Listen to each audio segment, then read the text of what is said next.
brake mechanics have brake lathes. Alright, so we don't usually machine too many rotors any longer, especially in our part of the world. When we see a rotor, it's extremely warped or it's rusted out, and we don't resurface those type of rotors. But when I see an OEM drum that the customer's in for brake work, I will definitely put that on the brake lathe and machine it before I actually call and order new brake drums. So a rear brake drum job for us, if it's not ground up or blown apart, the brake drum goes on the brake lathe and we resurface it because it's the highest quality iron produced than aftermarket. Facts. So let's fire this up and let's get started here.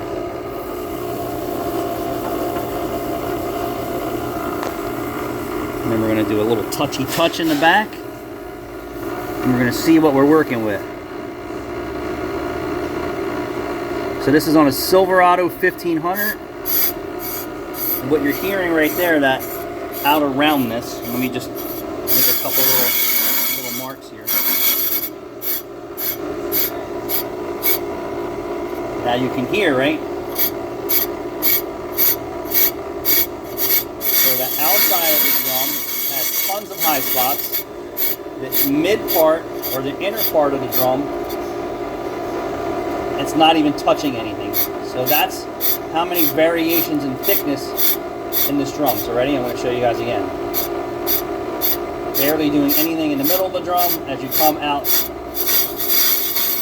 the end of it, like a cylinder taper, exactly what's going on. So let's go into the mid. So I already know that I need to add more material, add more cutting depth.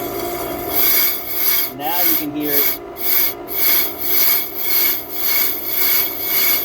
Alright, so that's out. That's in. So my goal is to get this cut in one pass. Remember what I was telling you about the other? I'm going to shut this off in a second. The dealership mechanic who was resurfacing the rotors, what he didn't do was go all the way back. He didn't go, let me get this light out of my way. What the dealership mechanic did when he machined those rotors that I showed you at the Nissan dealership, all he did, right, was wherever that brake pad was riding, he stopped his machine mark. That in here is a different variation of thickness than it is here, here, and here. That's why a proper machine is across the entire surface. Not cheating the job to cut corners because you don't care about the quality of work you're doing. So this is, my tooling is all the way in past where the shoe rides, minimizing the chance of memory in the metal back in here, and I'm going to resurface that whole piece regardless if the shoe runs on it or it does not. That's the proper way to machine this drum. Now I would bet you if that was that dealer tech doing this drum, he'd be cutting corners like a mofo, or he would just be telling the customer, sorry, you need new drums, because we don't have a brake lathe, or we don't have a machine that cuts drums.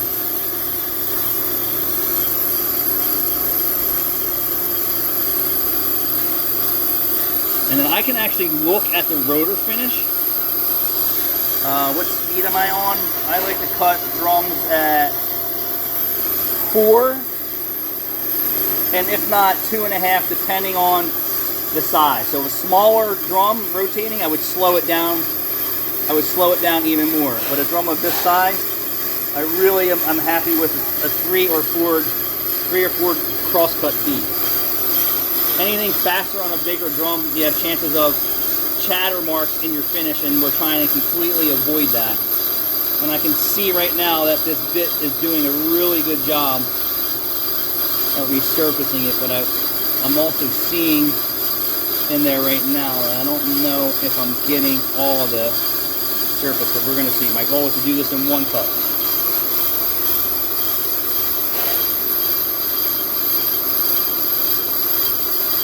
Nope, so I already see a teeny tiny spot, so what I'm going to do is stop it. Stop the machine. And I don't know if you're going to be able to see it.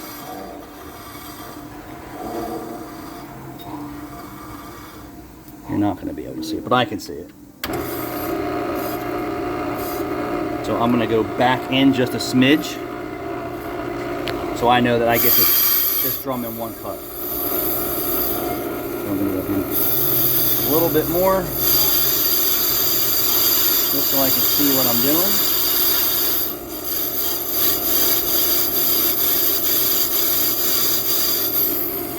Am I making things worse here?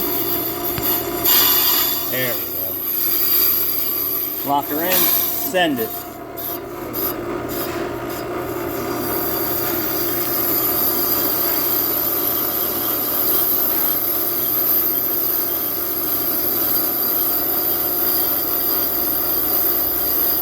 So if I turn the speed up, what's going to happen is the cross feed is going to put more spaces between the tooling mark and its surface. And then that will make the brake shoe track in the drum. So if someone machines a set of drums bad and they hit the brakes, they go click, click, click, click, click, click, click, click, because the machining is so bad in the back. You don't want that. Same thing with a rotor. If you have chatter marks, that cross feed is going to make that brake pad vibrate more than it already is naturally and cause tons of noise and the reduced stopping power from the brake pad or shoe bouncing off the surface. So this should be able to get done in one cut. And then how I put a non-directional finish on it is with a cookie pad. This one's beat to death, but this is typically what I use back here to put a cross feed finish, to put a crosshatch finish on it. And then we wash this with water and dry. Wash with water and dry.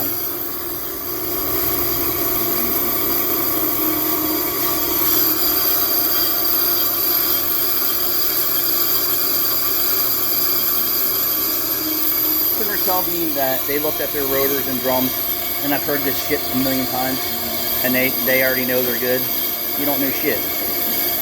That's a fact. But sometimes I gotta bite my tongue. Or just say, all right, I'm not interested in working on your car because you know more than me. I've been doing this for almost 35 years.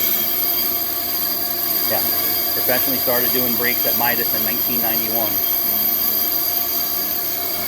When customers' cars back then, you were lucky to get, I don't know, a year out of the brake pads on some of these cars. The systems were so much smaller than they are today with less technology. We didn't have ceramic and so many dual pistons and large rotors. Now today we have very aggressive friction material, very large braking systems, and then service time, you know, at one point it seemed like customer didn't need brakes for 60,000 miles. Now it's just whenever a job shows up for brakes, we take it, you know, it's not, the demand's not there. And I think that comes from the manufacturer hearing people complain that their car needs brakes every year.